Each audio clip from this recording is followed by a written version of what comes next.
بسم اللہ الرحمن الرحیم۔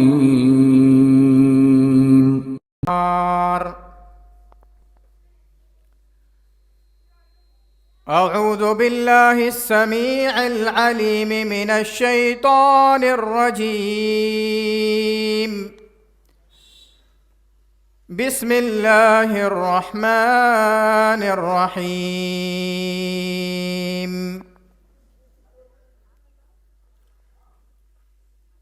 یا ایہا الناس اتقوا ربکم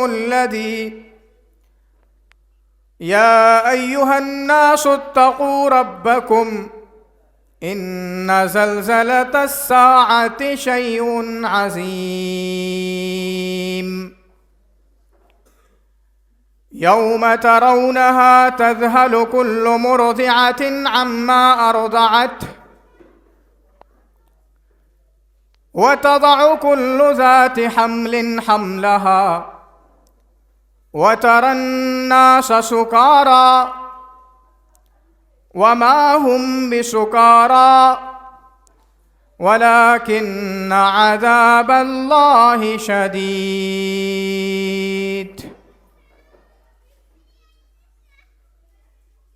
اسٹیج پر جلوہ افروز علماء کرام، بزرگوں،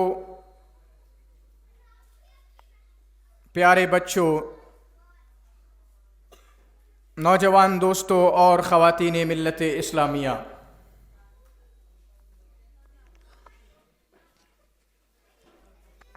تمام قسم کی تعریف و توصیف، کبریائی، بزرگی اور برتری اللہ رب العالمین کے لیے ہے، اور بے شمار درود و سلام نازل ہوں تمام انبیاء کرام پر، بالخصوص نبیوں کی آخری کڑی جناب محمد الرسول اللہ صلی اللہ علیہ وسلم پر، جو اس دنیا کے اندر رحمت کائنات بن کر آئے اور جنہیں اللہ رب العزت نے رحمت للعالمین بنا کر کے بھیجا۔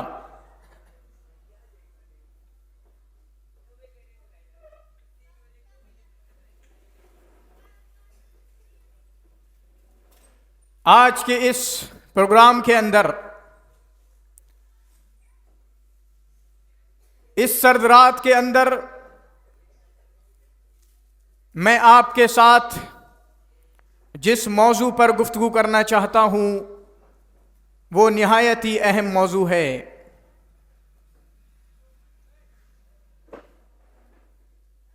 آج میرے بھائیوں، ہر انسان اپنی اس دنیاوی زندگی میں مست ہے، اس دنیا کی زندگی میں لگا ہوا ہے، اور ہم سب نے آخرت کو بھلا دیا ہے کہ ہمیں مرنا بھی ہے، اس دنیا کو چھوڑ کے بھی جانا ہے، اور ہمیں ہمیشہ ہمیش اس دنیا کے اندر نہیں رہنا ہے۔ اس دنیا کے بعد بھی ایک زندگی ہے، اس دنیا کے بعد قبر کی بھی ایک زندگی ہے، برزخ کی زندگی ہے، اخروی زندگی ہے، اور ایک دن ایسا بھی آئے گا جب اس پوری کی پوری کائنات کو ختم کر دیا جائے گا، سارے کے سارے انسانوں کو مار دیا جائے گا، اور سارے کی موت آ جائے گی، اور اس کو قیامت کا دن کہتے ہیں۔ وہ قیامت کا دن کتنا ہولناک ہوگا، اس قیامت کے دن کتنی پریشانیوں والا دن ہوگا۔ اللہ رب العالمین نے اور محمد الرسول اللہ صلی اللہ علیہ وسلم نے بہت سارے مقامات پر اس کا نقشہ کھینچا ہے، اور ہمیں بتایا ہے، اور ہمیں دکھانے کی کوشش کی ہے کہ وہ دن جو پورا کا پورا 50,000 سال کے برابر کا دن ہوگا، وہ کتنی پریشانیوں والا دن ہوگا اور کتنی مصیبتوں والا دن ہوگا۔ لیکن اس ایسے خطرناک دن کے اندر، قیامت کے دن کے اندر بھی اللہ رب العالمین ایسے کچھ لوگ ہوں گے جن کو اپنے عرش کے سائے کے تلے جگہ دے گا، اپنے کے عرش کے سائے کے نیچے جگہ دے گا، اور اسی کو انشاءاللہ آج میں آپ کے سامنے ذکر کرنے کی کوشش کروں گا کہ وہ کون کون سے لوگ ہیں جن کو عرش کے سائے کے نیچے جگہ دی جائے گی.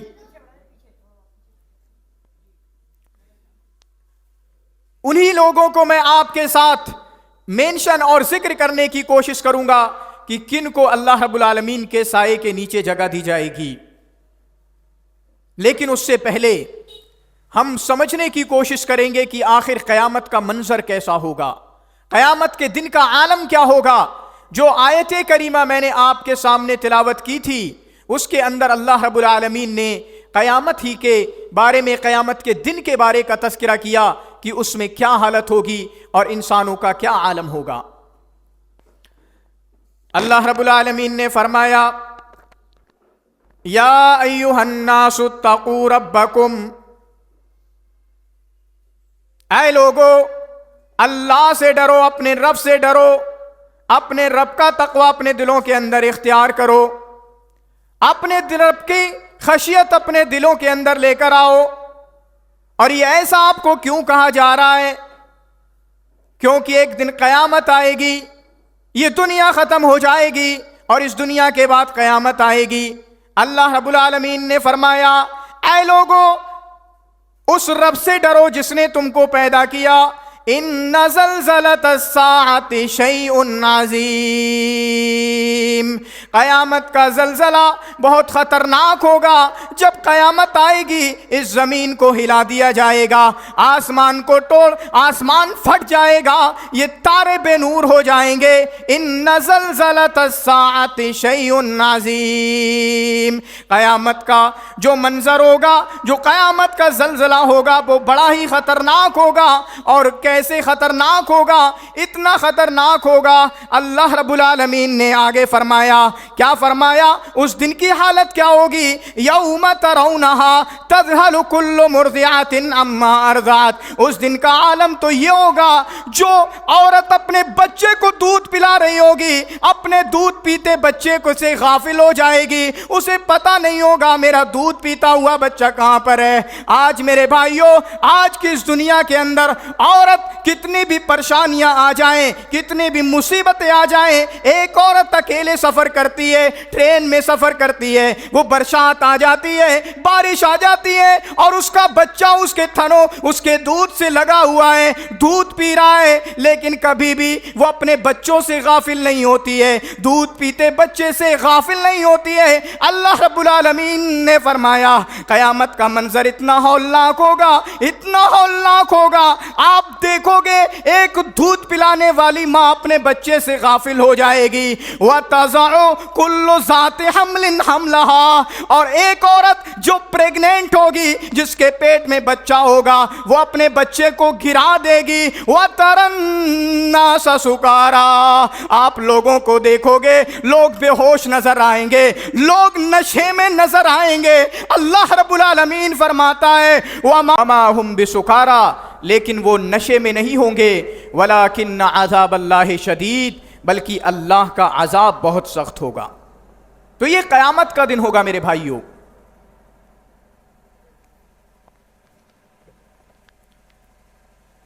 اور اللہ کے نبی جناب محمد الرسول اللہ صلی اللہ علیہ وسلم نے فرمایا یحشر الناس حفاة عراة غرلا, لوگوں کو کل قیامت کے دن ان کو ننگا اٹھایا جائے گا,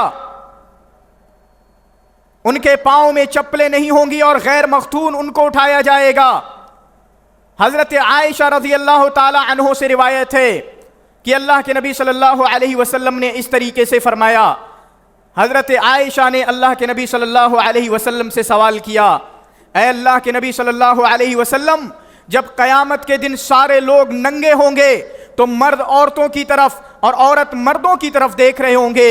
اللہ کے نبی جناب محمد الرسول اللہ صلی اللہ علیہ وسلم نے فرمایا اے عائشہ, حالت اس سے زیادہ خطرناک ہوگی, معاملہ اس سے زیادہ سنگین ہوگا کہ کوئی کسی کی طرف دیکھے, کوئی کسی کی طرف اپنی نظر اٹھا کے دیکھے. اس طریقے سے نہیں ہو سکتا ہے. اور اسی طریقے سے اللہ کے نبی جناب محمد الرسول اللہ صلی اللہ علیہ وسلم نے فرمایا کہ کل قیامت کے دن یہ سورج انسانوں سے قریب آ جائے گا، مخلوقات سے قریب آ جائے گا، اور صرف 1 میل کی دوری پر ہوگا، یہاں تک کہ لوگ اپنے گناہوں کے حساب سے، اپنے معصیت کے اکارڈنگ، کوئی ٹخنوں تک آپ کا پسینے میں ڈوبا ہوا ہوگا، کوئی کمر تک پسینے میں ڈوبا ہوا ہوگا، کوئی سینے تک پسینے میں ڈوبا ہوا ہوگا، اور کوئی انسان ایسا بھی ہوگا جو پورا کا پورا پسینے کے اندر گوتے مار رہا ہوگا۔ تو میرے بھائیوں، یہ قیامت کا خطرناک منظر اسی طریقے سے صرف یہی آیتیں نہیں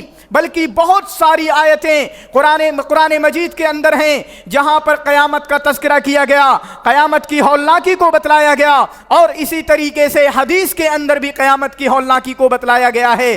بہت ساری حدیثوں کے اندر ذکر کیا گیا ہے۔ ایسے حالات کے اندر لوگ پریشان ہوں گے، لوگ مصیبتوں میں ہوں گے، اور سب بے ہوشی کی حالت میں ہوں گے۔ کوئی ادھر بھاگ رہا ہوگا، یوم یفر المرء من اخیہ، ایک انسان اپنے بھائی سے بھاگ رہا ہوگا، اپنی ماں سے بھاگ رہا ہوگا، اپنے باپ سے بھاگ رہا ہوگا، کہیں میرا باپ مجھ کو پریشانی میں نہ ڈال دے، آج میں خود پریشانی میں ہوں، آج میں خود مصیبتیں میں ہوں، آج میرا بھائی میرے پیچھے نہ لگ جائے۔ تو ایسے حالات میں اللہ کے نبی جناب محمد الرسول اللہ صلی اللہ علیہ وسلم نے فرمایا، قیامت کے اس پریشان دن کے اندر جب لوگ پسینوں میں ہوں گے، اپنے گناہوں کے عوض پریشانیوں میں ہوں گے، مصیبتوں میں ہوں گے، ایسے خطرناک دن کے اندر اللہ کے نبی جناب محمد الرسول اللہ صلی اللہ علیہ وسلم نے فرمایا، سبعۃ یظلھم اللہ فی ظلہ یوم لا ظل الا ظلہ، 7 طریقے کے لوگ اس طریقے سے ہوں گے جن کو اللہ رب العالمین اپنے عرش کے سائے کے تلے جگہ دے گا۔ وہ دن یوم لا ظل الا ظلہ، جس دن اللہ کے عرش کے سائے کے علاوہ کوئی سایہ نہیں ہوگا۔ 7 طریقے کے لوگوں کو اللہ کے عرش کے سائے کے نیچے جگہ ملے گی۔ اللہ کے نبی جناب محمد الرسول اللہ صلی اللہ علیہ وسلم ایک ایک کر کے گنانے لگتے ہیں۔ آپ نے فرمایا، امام عادل، ایک انصاف کرنے والے امام کو اللہ کے عرش کے سائے کے تلے جگہ دی جائے گی۔ امام عادل، ایک انصاف کرنے والے امام کو اللہ کے عرش کے سائے کے تلے جگہ دی جائے گی۔ وشاب نشا فی عبادت اللہ، اور وہ نوجوان جس نے اپنی نوجوانی اللہ کی عبادت میں گزاری، وہ نوجوان جس نے اپنی نوجوانی اللہ کی اطاعت میں، اللہ کی فرما برداری میں گزاری، اس کو اللہ کے عرش کے سائے کے نیچے جگہ دی جائے گی۔ اسی طریقے سے تیسرے نمبر پر اللہ کے نبی صلی اللہ علیہ وسلم نے فرمایا، تیسرا انسان جس کو اللہ کے عرش کے سائے کے نیچے جگہ دی جائے گی، رجل ذکر اللہ خالیا ففاضت عیناہ، وہ انسان، وہ عورت، وہ انسان جس نے اپنے اللہ کو اپنے اکیلے پن میں، اپنی تنہائی میں اللہ کو یاد کیا، اللہ کو یاد کرنے کے بعد اللہ کے ڈر سے، اللہ کی محبت میں، ففاضت عیناہ، اس کی آنکھوں سے آنسو بہ گئے،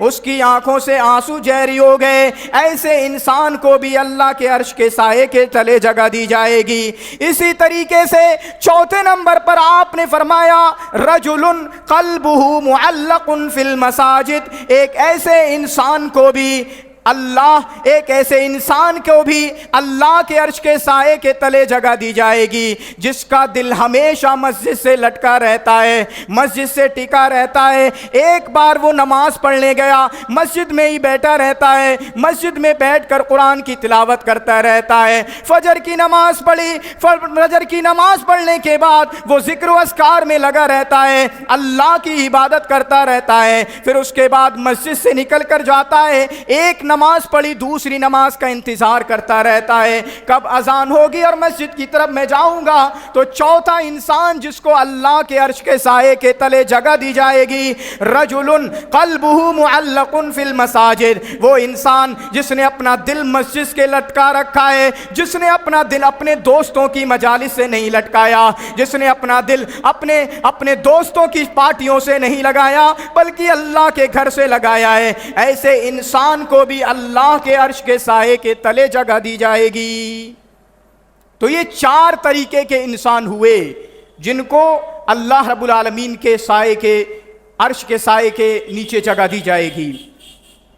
اور اسی طریقے سے پانچواں انسان وہ انسان ہیں جن دو انسانوں نے اللہ کے لیے محبت کی اور اللہ کی محبت میں اللہ ہی کے لیے انہوں نے دشمنی کی ہے۔ اللہ کے لیے محبت ہوئی، اسی پر جمع ہوئے، اور جب دشمنی ہوئی تو اللہ کے لیے الگ ہوئے۔ تو ایسے دو لوگوں کو بھی آپ کا عرش کے سائے کے تلے جگہ دی جائے گی۔ اور اسی طریقے سے ایک انسان وہ ہوگا رجل دعته ذات منصب و جمال، ایک وہ انسان اس کو بھی عرش کے سائے کے تلے جگہ دی جائے گی جس کو ایک خوبصورت عورت نے دعوت دی، جس کو ایک منصب عہدے والے ایک مالدار عورت نے دعوت دی۔ رجل دعته ذات منصب و جمال، ایک خوبصورت عورت نے ایک عہدے والے نے اس کو دعوت دی، دعوت برائی دی، دعوت زنا دی۔ فقال انی اخاف اللہ، لیکن اس نے یہ کہہ دیا میں اللہ سے ڈرتا ہوں، میرے اندر اللہ کا خوف ہے، میں تیری دعوت برائی کو ایکسیپٹ نہیں کر سکتا ہوں، میں تیری دعوت زنا کو ایکسیپٹ نہیں کر سکتا ہوں۔ ابھی آپ نے ڈیٹیل میں حضرت یوسف علیہ السلام کا واقعہ سنا۔ تو ایسے انسان کو بھی جس کو سامنے سے برائی کی دعوت دی جا رہی ہے، برائی کی طرف بلایا جا رہا ہے، لیکن وہ اللہ کے خوف سے، اللہ کے ڈر سے کہہ دیتا ہے میں گناہ کی طرف نہیں آ سکتا ہوں، میں برائی کی طرف نہیں آ سکتا ہوں، میں اس گندے کام کی طرف نہیں آ سکتا ہوں۔ تو ایسے انسان کو بھی اللہ کے عرش کے سائے کے تلے جگہ دی جائے گی۔ میرے بھائیوں، ساتواں انسان اللہ رب العالمین، وہ ساتواں انسان جس کو اللہ کے عرش کے سائے کے تلے جگہ دی جائے گی، آپ نے فرمایا رجل تصدق بصدقۃ فاخفاها حتى لا تعلم شماله ما تخفي ما تنفق يمينه، ایک ایسے انسان کو بھی اللہ کے عرش کے سائے کے تلے جگہ دی جائے گی جس انسان نے خرچ کیا اس کے بائیں ہاتھ کو پتہ نہیں چلا دائیں ہاتھ کیا خرچ کر رہا ہے۔ تو میرے بھائیوں، اس حدیث میں غور کرنے لگیے کن سات لوگوں کا تذکرہ کیا گیا۔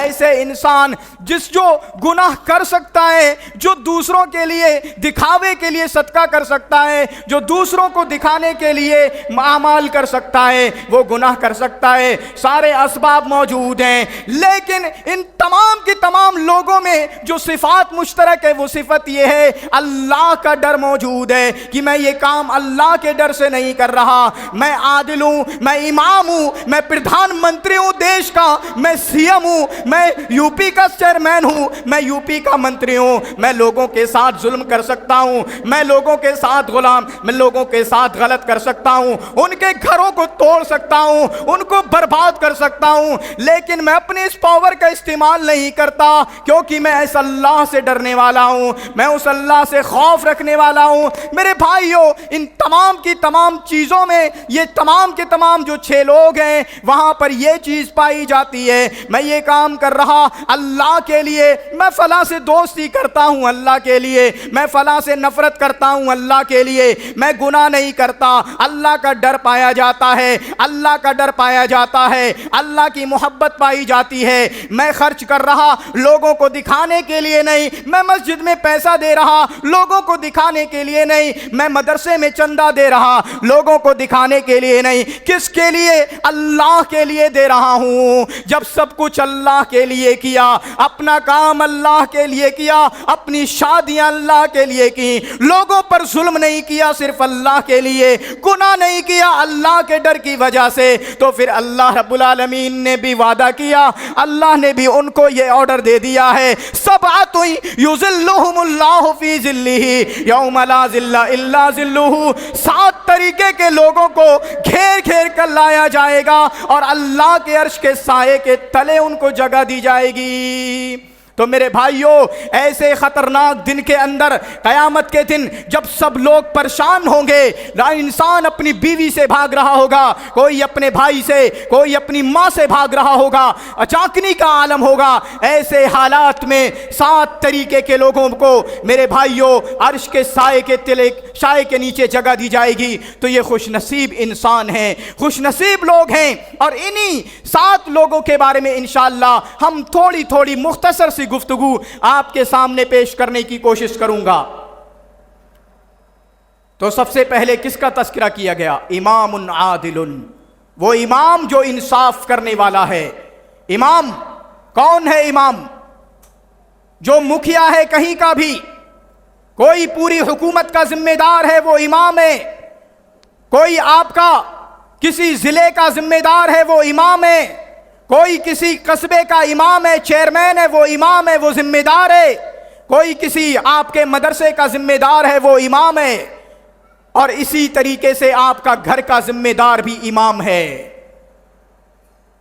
یہ لوگ انصاف کرنے والے ہیں، ان کے پاس اختیارات ہوتے ہیں، یہ غلط کر سکتے ہیں لیکن یہ غلط نہیں کرتے، یہ اپنی پاور کا، اپنی طاقت کا غلط استعمال نہیں کرتے، بلکہ انصاف کرنے والے ہوتے ہیں، لوگوں کے ساتھ انصاف کرنے والے ہوتے ہیں، جو اپنی پرجا کے حقوق ہیں، جو اپنی رعایا کے، جو اپنے ماننے والوں کے حقوق ہیں، جو اپنے ماتحت آنے والے لوگوں کے حقوق ہیں، ان کے حقوق کو ادا کرتے ہیں، کیونکہ یہ انصاف کرنے والے ہیں، تمام چیزوں میں انصاف کرنے والے ہیں۔ اور اللہ کے نبی جناب محمد الرسول اللہ صلی اللہ علیہ وسلم نے فرمایا، اے لوگو، کلکم راع وکلکم مسئول عن رعیتہ، تم میں سے ہر ایک ذمہ دار ہے اور اس سے اس کی ذمہ داری کے بارے میں سوال کیا جائے گا۔ تم میں سے ہر ایک ذمہ دار ہے اور اس سے اس کی ذمہ داری کے بارے میں سوال کیا جائے گا۔ فَالْإِمَامُ رَاعٍ فَهُوَ مَسْئُولٌ عَنْ رَعِيَّتِهِ، امام ذمہ دار ہے، اس سے اس کی ذمہ داری کے بارے میں سوال کیا جائے گا۔ آیا تمہاری پرجا کے اندر تم کو ووٹ دے کر ذمہ دار بنایا گیا تھا، تم کو سباسد بنایا گیا تھا، تم کو چیئرمین بنایا گیا تھا، تم کو منتری بنایا گیا تھا، تم نے اپنی پرجا کے حقوق کو ادا کیا تھا یا نہیں کیا تھا؟ یا صرف ووٹ لے کر بیٹھ گئے تھے، اپنے خزانے کو بھرتے رہے تھے اور لوگوں کے لیے تم نے کام نہیں کیا؟ لوگ تمہاری حکومت کے اندر، لوگ تمہاری منتراحت کے اندر، لوگ تمہاری آمرات کے اندر تم امام تھے، لوگ بھوکے مرتے رہے، سردیوں کے اندر لوگوں کے پاس کپڑے پہننے کے لیے نہیں تھے، بہت سارے لوگ آپ کے چوپالوں پر سوتے تھے، تم نے ان کا خیال رکھا کہ نہیں رکھا؟ ان تمام چیزوں کے بارے میں سوال کیا جائے گا۔ فالامام راع، امام ذمہ دار ہے اور اس سے اس کی ذمہ داری کے بارے میں سوال کیا جائے گا۔ تو جو سارے امام ہیں، اور یہاں پر صرف امام ہم جو عہدے والے ہیں ان کا نام بھی لے سکتے ہیں، لیکن میرے بھائیوں، ہم میں سے ہر ایک انسان ذمہ دار ہے۔ اگر کوئی جج ہے، اس سے پوچھا جائے گا تم نے جو فیصلے کیے تھے ان میں عدل کا کام کیا تھا؟ فَإِذَا حَكَمْتُمْ بَيْنَ النَّاسِ فَعْدِلُوا، جب تم لوگوں کے درمیان فیصلے کرو تو انصاف کے ساتھ فیصلے کرو، امام بنو، قاضی بنو تو انصاف کے ساتھ ان کے ساتھ فیصلے کرو۔ تو ایک جج سے پوچھا جائے گا تم نے انصاف کے ساتھ فیصلے کیے تھے یا نہیں کیے تھے؟ اسی طریقے سے ایک پولیس والا ہے، اس سے بھی پوچھا جائے گا تم نے اپنی جو ذمہ داری تھی، رعایا کی جو حفاظت کرنے کی ذمہ داری تھی، اس کو کہاں تک نبھایا تھا؟ ایک انسپیکٹر سے، ایک دروگا سے اس کی ذمہ داری کے بارے میں سوال کیا جائے گا، ایک ہیڈ ماسٹر سے اس سے پوچھا جائے گا تم نے بچوں کے ساتھ انصاف کیا تھا یا نہیں کیا تھا؟ میرے بھائیوں، اسی طریقے سے یہاں پر امام میں ایک باپ بھی آ سکتا ہے، کیونکہ وہ گھر کا مکھیا ہوتا ہے، اس نے اپنے بچوں کے ساتھ انصاف کیا تھا یا نہیں کیا تھا؟ اپنے بچوں کے ساتھ عدل کا معاملہ کیا تھا یا نہیں کیا تھا؟ یہ تو نہیں کیا، بڑے بیٹے سے زیادہ محبت کی، چھوٹے بیٹے سے کم محبت کی، بڑے بیٹے کو ساری کی ساری جائیداد اس کے نام کر دی لیکن چھوٹے بیٹے کو اس نے کچھ نہیں دیا، تو ایک باپ سے بھی سوال کیا جائے گا۔ اور اسی حدیث کے اندر اللہ کے نبی جناب محمد الرسول اللہ صلی اللہ علیہ وسلم فرماتے ہیں، فالرجل راع علی اہل بیتہ وہو مسئول عن رعیتہ، ایک آدمی اپنے گھر والوں پر ذمہ دار ہے اور اس سے اس کی ذمہ داری کے بارے میں سوال کیا جائے گا۔ اور میرے بھائیوں، آپ ذمہ داری کو دیکھنے لگیے، ایک باپ کی سب سے بڑی ذمہ داری یہ آتی ہے کہ وہ اپنے بیٹوں کی تربیت کرے، اپنے بیٹوں کو پر نظر رکھے، اپنی بیٹیوں پر نظر رکھے۔ ایک باپ سے اس سے پوچھا جائے گا تمہارے بیٹے غلط کر رہے تھے، تم نے نگاہ اپنے بچوں پر نگاہ کیوں نہیں رکھی؟ تمہارے بیٹے پارٹیوں میں جاتے تھے، راتوں میں گناہ کیا کرتے تھے، تمہارے بیٹے جوا کھیلتے تھے، تمہارے بیٹے شرابیں پیتے تھے، تمہارے بیٹے انسٹاگرام پر فیس بک پر دوسرے لوگوں کو پریشان کیا کرتے تھے، ان کا اکاؤنٹ ہیک کر کے ان کا مال لوٹ لیا کرتے تھے، سائبر فراڈ کیا کرتے تھے۔ تمہارا بیٹا نشیڑی بن کر گاؤں والوں کو پریشان کیا کرتا تھا، ڈکیت بنا ہوا تھا، چوری کر رہا تھا۔ تم نے اپنے بیٹے کی ذمہ داری کیوں نہیں نبھائی ہے؟ ان کے باپ سے پوچھا جائے گا۔ فالرجل راعٍ، اور ایک باپ اپنے گھر والوں پر ذمہ دار ہے، اس کی ذمہ داری کے بارے میں سوال کیا جائے گا۔ بیٹے بگڑ گئے، تم نے پرواہ نہیں کی۔ بیٹے اپنے گاؤں والوں کو، محلے والوں کو، محلے کی بیٹیوں کا جینا حرام کر رکھا تھا، تم نے اپنے بیٹے کی نکیل کیوں نہیں کسی تھی؟ تم نے اپنے بیٹوں کی ذمہ داری کیوں نہیں نبھایا تھا؟ فالرجل راعٍ، انسان سے اس کی بیٹی کی ذمہ داری کے بارے میں سوال کیا جائے گا۔ اور اسی طریقے سے باپ پر صرف ذمہ داری بیٹوں پر نہیں ہوتی ہے، بلکہ بیٹیوں کی بھی ذمہ داری ہوتی ہے۔ بیٹیاں غلط کر رہی تھیں، بیٹیاں کالج جایا کرتی تھیں اور اللہ کی جو فرمودات ہیں، اللہ کے جو احکامات ہیں، ان کی مخالفتیں کیا کرتی تھی، بیٹیاں غلط کام کیا کرتی تھیں۔ تم نے اپنی بیٹیوں پر نگاہ کیوں نہیں رکھی؟ بیٹیوں کو آئی فون، اینڈرائڈ موبائل تو دلا دیا تھا، لیکن وہ بیٹی کس سے بات کر رہی ہے، اس کا چکر کس کے ساتھ چل رہا ہے، کبھی تم نے ان چیزوں کو چیک کیوں نہیں کیا؟ فالرجل راعٍ علی اہل بیتہ وہو مسئول عن رعیتہ، ایک باپ اپنے بیٹوں کا ذمہ دار ہے، اپنی بیٹیوں کا ذمہ دار ہے، اپنی بیوی کا ذمہ دار ہے، اپنی بہنوں کا ذمہ دار ہے، اس سے اس کی ذمہ داری کے بارے میں سوال کیا جائے گا۔ تو میرے بھائیوں، پہلا انسان جو اپنی حکومتوں کو، اپنی ذمہ داریوں کو پورا کرنے والا ہو، جو ذمہ داریاں اس پر ڈالی گئی ان ذمہ داریوں کے ساتھ انصاف کرنے والا ہو، ایسے انسان کو اللہ کے عرش کے سائے کے تلے جگہ دی جائے گی۔ دیکھنے لگیے حضرت عمر بن خطاب کو، آپ نے کس طریقے سے حکومت کی ہے، آپ نے کس طریقے سے لوگوں کے ساتھ، اپنی پرجا کے ساتھ، اپنی رعایا کے ساتھ کتنے اچھے سے معاملہ کیا ہے۔ حضرت عمر بن خطاب راتوں کو چکر لگایا کرتے تھے، راتوں کو گھوما کرتے تھے، کوئی پریشان تو نہیں ہے، کوئی محتاج تو نہیں ہے، کوئی کسی مصیبت میں تو نہیں ہے۔ اسی طریقے سے ایک مرتبہ حضرت عمر بن خطاب آپ چکر لگا رہے تھے، آپ بستی کا، محلے کا چکر لگا رہے تھے، آپ نے دیکھا ایک گھر سے سسکنے کی آواز آ رہی ہے، ایک گھر سے رونے کی آواز آ رہی ہے، ایک گھر سے تکلیف دینے کی آواز آ رہی ہے۔ حضرت عمر بن خطاب نے اندر پوچھا، آپ نے دروازہ کھٹکھٹایا اور پتہ لگا وہاں پر ایک عورت کو ڈیلیوری ہونے والی ہے اور آخری حالت میں ہے اور پریشانی ہے اور اس کے گھر پر کوئی عورت نہیں ہے۔ حضرت عمر بن خطاب جو اپنے وقت کا راجا ہے، حضرت عمر بن خطاب جو اپنے وقت کا امام ہے، اپنے گھر دوڑ کر واپس آتا ہے، اپنی بیوی سے کہتا ہے ایک عورت کے یہاں بچہ ہونے والا ہے، ایک عورت کے یہاں ڈیلیوری ہونے والی ہے، اور اپنی بیوی کو لے جا کر میرے بھائیوں اس دوسری عورت کا بچے کی ڈیلیوری کرواتے ہیں۔ یہ انصاف کی بات ہوتی ہے۔ اور وہی عمر بن خطاب جو آج پوری دنیا میں مانے جاتے ہیں، لوگ کہتے ہیں اگر کسی کو حکومت کرنا سیکھنا ہے تو سیکھے حضرت عمر بن خطاب سے، حکومت کیسے کی جاتی ہے، رعایا کے ساتھ انصاف کا معاملہ کیسے کیا جاتا ہے۔ آج الٹے سیدھے روڈ بناتے ہیں، الٹے سیدھے پل بنا کر لوگ پریشان ہو جاتے ہیں اور پل گرتے رہتے ہیں۔ حضرت عمر بن خطاب نے فرمایا تھا اے لوگو، میں کیوں اپنی رعایا کے اتنا خیال رکھتا ہوں، میں اپنی رعایا کے بارے میں اتنا پریشان کیوں رہتا ہوں؟ اگر کبھی میرے پڑی ہوئی کسی بستی میں، کسی روڈ پر کسی انسان کی ٹھوکر لگنے کی وجہ سے اگر ایک گدھا بھی مر جائے، ایک کتا بھی مر جائے، اور اللہ نے اگر مجھ سے پوچھ لیا عمر تیری حکومت میں ٹھوکر لگنے کی وجہ سے فلاں گدھا مر گیا تھا، فلاں کتا مر گیا تھا، تو میں اللہ کو کیا جواب دوں گا؟ تو ایسے انصاف کرنے والے، ایسے عادل اماموں کو اللہ کے عرش کے سائے کے تلے جگہ دی جائے گی۔ یہ ہوتا ہے میرے بھائیوں انصاف۔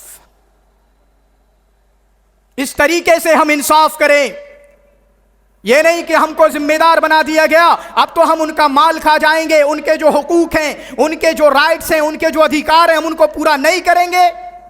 نہیں میرے بھائیوں، اس طریقے سے چیزیں نہیں چلا کرتی ہیں۔ اسی طریقے سے اگر آپ کو یہاں پر انٹر کالج کا ذمہ دار بنایا گیا ہے، آپ کو یونیورسٹی کا ذمہ دار بنایا گیا، آپ کو مدرسے کا ذمہ دار بنایا گیا، آپ کو محمدی مسجد کا ذمہ دار بنایا گیا، آپ فاؤنڈیشن چلاتے ہیں، آپ کے پاس روپیہ پیسہ آتا ہے، تو آپ اس روپیے پیسے کو لوگوں نے جو آپ کے پاس جمع کیا ہے، آپ اس کو گھڑپ نہ جائیں، آپ اس کو کھا نہ جائیں، آپ اپنے کام میں نہ لگا لیں، بلکہ ان کو جن لوگوں نے جس لیے آپ کو دیا ہے کہ آپ ٹوائلٹ بنوائیں، آپ ان کے لیے کام کرائیں، اس کام میں لگائیں۔ اور اللہ رب العالمین نے اس کا حکم بھی دیا ہے ہمیں۔ اللہ رب العالمین نے فرمایا، کیا فرمایا؟ ان اللہ یأمرکم ان تؤدوا الامانات الی اہلھا، اللہ تم کو حکم دیتا ہے جو امانتیں تمہارے پاس رکھی گئیں، جو امانتیں تمہارے پاس رکھی گئی ہیں، لوگوں نے جو تم کو اپنا روپیہ پیسہ دیا ہے، جس لیے تم کو روپیہ پیسہ دیا، اس روپیے پیسے کو، اس امانتوں کو اسی کام میں لگاؤ۔ لوگوں نے آپ کو اسکول بنانے کے لیے پیسہ دیا، آپ اسکول بنائیے۔ لوگوں نے آپ کو کالج بنانے کے لیے پیسہ دیا، تو اس پیسے کو کالج میں لگائیے۔ لوگوں نے آپ کو اگر مسجد بنانے کے لیے پیسہ دیا ہے، تو اس پیسے کو آپ مسجد میں لگائیے۔ ان اللہ یامرکم ان تؤدوا الامانات الی اہلھا، جس کام کے لیے پیسہ دیا گیا اس کام میں پیسہ لگایا جائے، جو امانت تمہارے لیے جس طرح سے سونپی گئی اسی طریقے سے اس کو دیا جائے۔ آج میرے بھائیوں، یہ چندہ کرنے والے آتے ہیں، 50-50 پر چندہ کرنے آتے ہیں، جائز سمجھ لیتے ہیں۔ کوئی 40-60 پر چندہ کرنے آتا ہے، جائز سمجھ لیتا ہے۔ ارے یہاں تو پورا مسئلہ چھڑ چکا ہے کہ مدرسوں میں زکوٰۃ دی جائے گی یا نہیں دی جائے گی، یہاں پر مسئلہ بھی حل نہیں ہوا۔ اور یہ زکوٰۃ لینے والے، یہ زکوٰۃ وصول کرنے والے جو آتے ہیں کہ 60% میرا ہوگا، 50% میرا ہوگا، یہ کہاں سے جائز سمجھ لیتے ہیں؟ ہاں میرے بھائیوں، کوئی مخلص ہے، میں یہاں پر مدرسہ کھولنے والا ہوں اور میں مدرسے کے لیے چلا جاؤں اور ایک ایک روپیہ میں چندہ کرنے چلا جاؤں، ہندوستان میں چندہ کروں، میں انڈیا میں چندہ کروں، میں سعودیہ میں چندہ کروں، جہاں بھی چندہ کروں، لیکن ایک ایک روپیہ میں آ کر اپنے مدرسے میں لگاؤں۔ ہاں لوگوں کو پتا ہے میں نے محنت کی ہے، میں نے ایک مہینہ لگایا ہے، لوگ میری تنخواہ مقرر کریں، سانڈی کے لوگ بتائیں عبدالعظیم نے چندہ کیا ہے، عبدالعظیم اتنا قابل انسان ہے، اس کو 20,000 ملنا چاہیے، اس کو 40,000 ملنا چاہیے، اس کو 30,000 ملنا چاہیے، اس کو 1,00,000 ملنا چاہیے، کیونکہ وہ 1,00,000 کی جاب کرتا ہے، اس نے ٹائم نکالا ہے، تو اب ایک مہینے کا 1,00,000 دو۔ یہ تو چل سکتا ہے کیونکہ زکوٰۃ لینے والوں کا بھی حق زکوٰۃ میں ہے، لیکن یہ جو 50-50 پر آتے ہیں، جتنا بھی چندہ ہوگا 50% میرا ہوگا، یہ کہاں سے جائز سمجھ لیتے ہیں میرے بھائیوں؟ اللہ رب العالمین نے فرمایا ان اللہ یامرکم ان تؤدوا الامانات الی اہلھا، جو امانتیں تم پر سونپی گئی ہیں، تمہارے پاس رکھی گئی ہیں، ان کو ان کی حقیقی جگہ پر پہنچا دو۔ اس بات کا اللہ رب العالمین حکم دیتا ہے۔ تو یہ بھی انصاف کرنا ہے کہ ہم ان چیزوں میں انصاف کریں اور کسی کے ساتھ ظلم نہ کریں۔ تو ایک انسان جس کو اللہ کے عرش کے سائے کے تلے جگہ دی جائے گی قیامت کے دن، ان میں سے ایک وہ انسان بھی ہوگا جو امام انصاف کرنے والا ہے، جو امام اپنی رعایا کے ساتھ، ان کے ساتھ کرپشن کرنے والا نہیں ہے، دھاندلی کرنے والا نہیں ہے، بلکہ انصاف کے ساتھ ان کے ادھیکار کو، ان کے رائٹس کو، ان کے حقوق کو لوٹانے والا ہے۔ تو ایسے انسان کو اللہ کے عرش کے سائے کے تلے جگہ دی جائے گی۔ اور دوسرا انسان کون ہوگا؟ شاب نشأ فی عبادت اللہ، ایک وہ انسان بھی ہوگا، جو ایک وہ نوجوان بھی ہوگا جس نے اپنی جوانی اللہ کی عبادت میں گزاری، وہ نوجوان بھی ہوگا جس نے اپنی نوجوانی اللہ کی فرما برداری میں گزاری، اللہ کی اطاعت میں گزاری، اللہ کی فرما برداری میں گزاری۔ میرے بھائیوں، نوجوانی کا مرحلہ ایک ایسا مرحلہ ہوتا ہے کہ انسان شیطان کے بہکاوے میں آتا ہے۔ اس نوجوانی کے اندر ہارمونز یا ایموشنز ہوتے ہیں، وہ زیادہ باہر آتے ہیں، انسان شیطان کے راستے پر چل سکتا ہے، انسان اللہ رب العالمین کے راستے کو چھوڑ کر شیطانی چیزوں میں پڑ سکتا ہے، اللہ کی اتباع کو چھوڑ کر لوگ شیطان کی، ایک نوجوان شیطان کی اتباع کر سکتا ہے۔ لیکن وہ نوجوان جس نے اپنے آپ کی حفاظت کی، اپنے دین کی حفاظت کی، اپنے ایمان کی حفاظت کی، اپنے آپ کو بچا کر رکھا، فتنے آتے گئے، سوشل میڈیا پر وہ ایکٹیو تھا، فیس بک پر فتنے آتے رہے، اس نے اپنے آپ کو محفوظ رکھا، انسٹاگرام پر اس کے سامنے فتنے آتے رہے، اپنے آپ کو محفوظ رکھا اور اپنی پوری کی پوری زندگی اللہ کی عبادت میں گزاری، اللہ کی فرما برداری میں گزاری۔ جب سارے نوجوان گھومنے جایا کرتے تھے، کوئی منالی جا رہا تھا، کوئی کشمیر جا رہا تھا، کوئی مسوری جا رہا تھا، لیکن وہ انسان اللہ کے پیغام کو عام کرانے کے لیے وہ جلسے کروا رہا تھا، وہ پروگرام کر رہا تھا، وہ اللہ کے لیے مسجد میں بیٹھ کر قرآن کی تلاوت کر رہا تھا، وہ لوگوں کے اندر اللہ کی توحید عام ہو جائے، لوگ اللہ کو جان جائیں، لوگ اللہ کو پہچان جائیں، ان کے لیے وہ کوششیں کر رہا تھا، وہ محنتیں کر رہا تھا۔ تو ایسے نوجوان کو بھی اللہ رب العالمین اپنے عرش کے سائے کے تلے جگہ دے گا۔ اور اللہ کے نبی جناب محمد رسول اللہ صلی اللہ علیہ وسلم نے فرمایا کہ ایسا انسان ان ربک لیعجب من الشاب الذی لیس له صبوہ، اللہ رب العالمین کو وہ نوجوان بہت پسند آتا ہے، جو نوجوان جس کے اندر سے گویا کی جوانی کے جو اچھال پنے ہوتے ہیں وہ تمام کے تمام ختم ہو جائیں، وہ نوجوان نظر ہی نہیں آتا ہے، بلکہ وہ اتنا متقی بن گیا ہے، وہ شراب نہیں پیتا، وہ سگریٹ نہیں کھاتا، وہ آپ کا گٹکا نہیں کھاتا، وہ دوسرے نوجوانوں کی طرح چوراہوں پر کھڑے ہو کر دوسرے کی بہن بیٹیوں کو نہیں تاڑتا ہے، بلکہ وہ اپنی آنکھوں کی حفاظت کرتا ہے، اپنے دین کی حفاظت کرتا ہے، وہ عبادت کرتا ہے۔ تو ایسا نوجوان جس میں نوجوانی کی جو ساری خصوصیات ہوتی ہیں اس کے اندر نہ پائی جائیں، ایسے انسان کو اللہ رب العالمین پسند کیا کرتا ہے۔ اور وہ نوجوان، وہ کہف والے نوجوان جنہوں نے اپنے ایمان کی حفاظت کی، ان کا تذکرہ اللہ رب العالمین نے کیسے کیا؟